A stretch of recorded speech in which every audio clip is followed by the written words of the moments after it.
we're covering a campaign that is tight based on the latest polls, and there is a national racial reckoning still unfolding alongside of it. Here is a quick taste of the latest pitches from both of the contenders.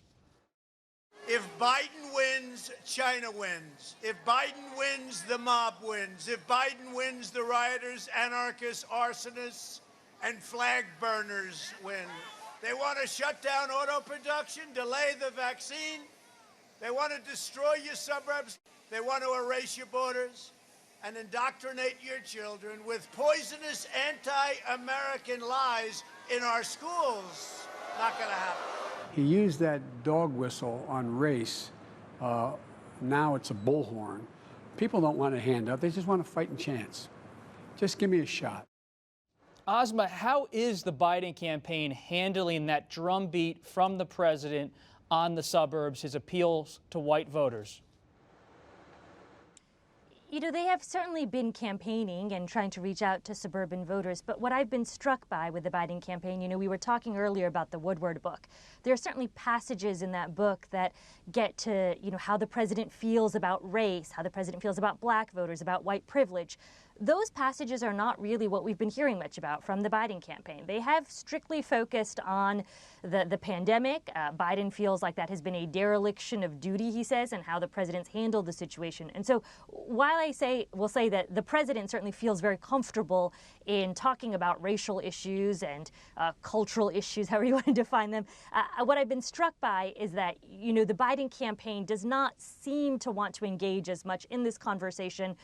You know, no doubt he went to Kenosha. He is certainly dealing with some of these issues in that way. But I would say, by and large, I have been struck by how much they seem to want to center the conversation consistently around the pandemic and how they feel that the president has not been handling the situation correctly. Ashley, beyond the issues of policing and violence and the suburbs, we're thinking now as reporters about a possible October surprise. And the president has teased maybe a claim, a statement, an announcement on a possible vaccine. What have you learned about what he's going to do in terms of an announcement or handling a vaccine in the coming weeks?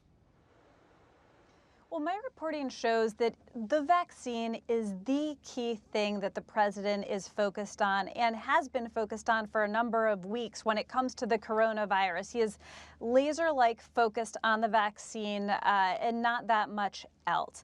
It's worth noting that in fairness to the Trump administration, Operation Warp Speed, which is what they call the race for the vaccine, is one of the few things that is going fairly well. A couple of vaccines are in phase 3 trials. It's proceeding along, and there is a belief that there may be a vaccine ready, if not quite on President Trump's timetable. He has said November 1st. That's, of course, 2 days before the election. He said maybe as early as October. There are trusted people, public health officials in his administration who say there could be a vaccine ready by the end of the year or early 2021. But it seems certain that whether or not there's literally a injectable into arms vaccine ready, the president is going to tease the promise of a vaccine no matter what. One challenge that doctors and public health experts who I was just talking to today are worried about is because of who the president is, because this is a president who misleads and obfuscates and frankly lies sometimes,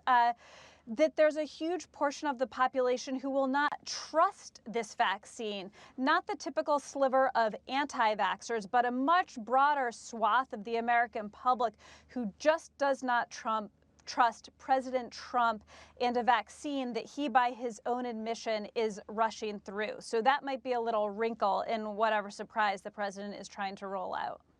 And Mike, another possible October surprise is John Durham's probe, the investigation of the Russia investigation. The Hartford Courant reported today that an aide, an official within that investigation, resigned.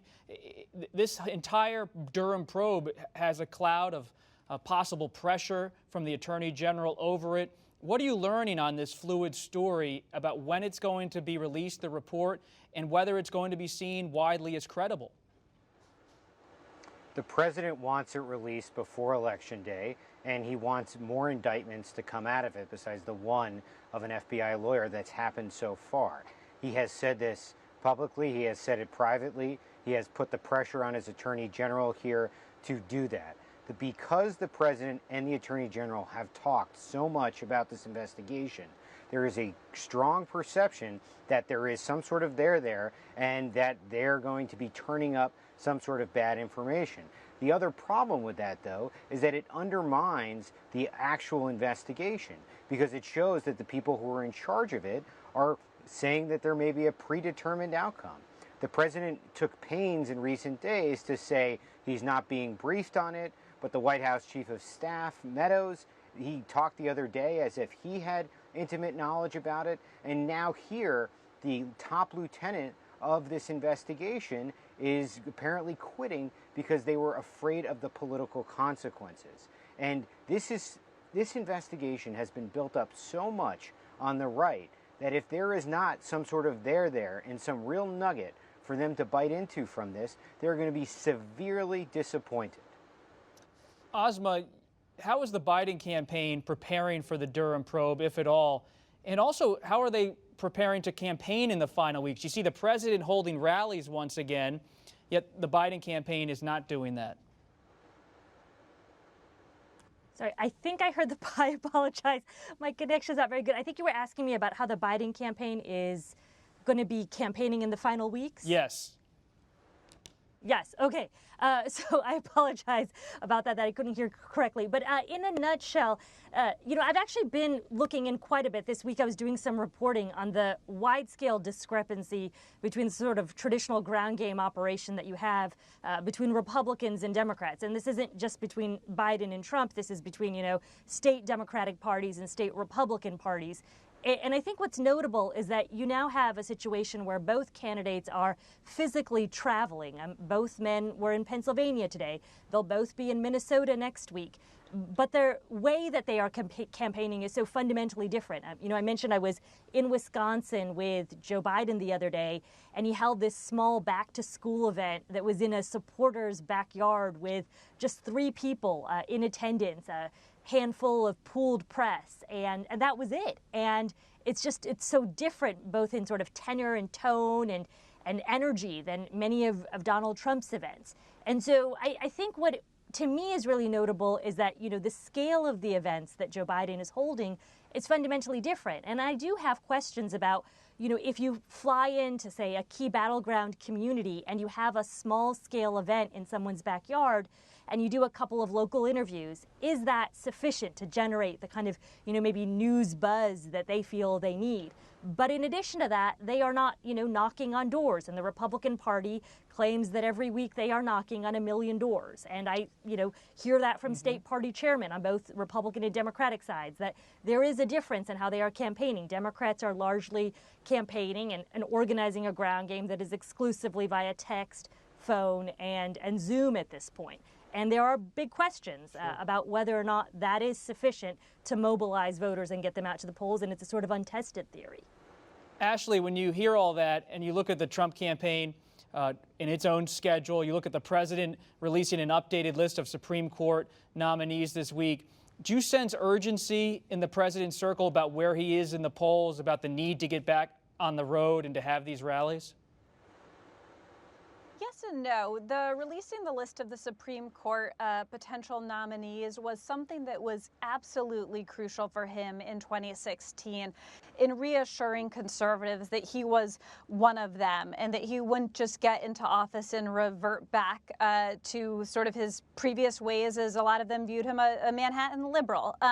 So that felt like something they were going to do. Either way, it worked in 2016. It is still important to conservatives, the court, and it's a savvy move by the president, they believe, to win over and or reassure this base.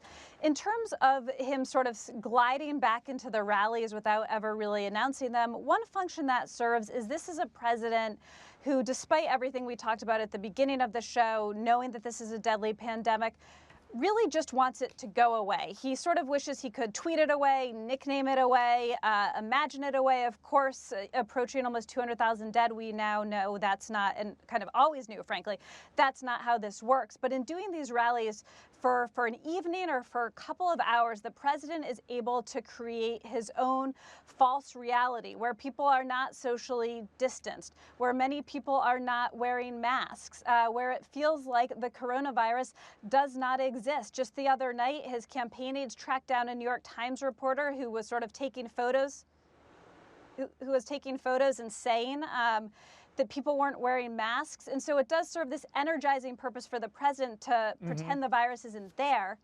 But of course, these rallies, we'll find out in about 2 weeks from now, could very well be super spreader events.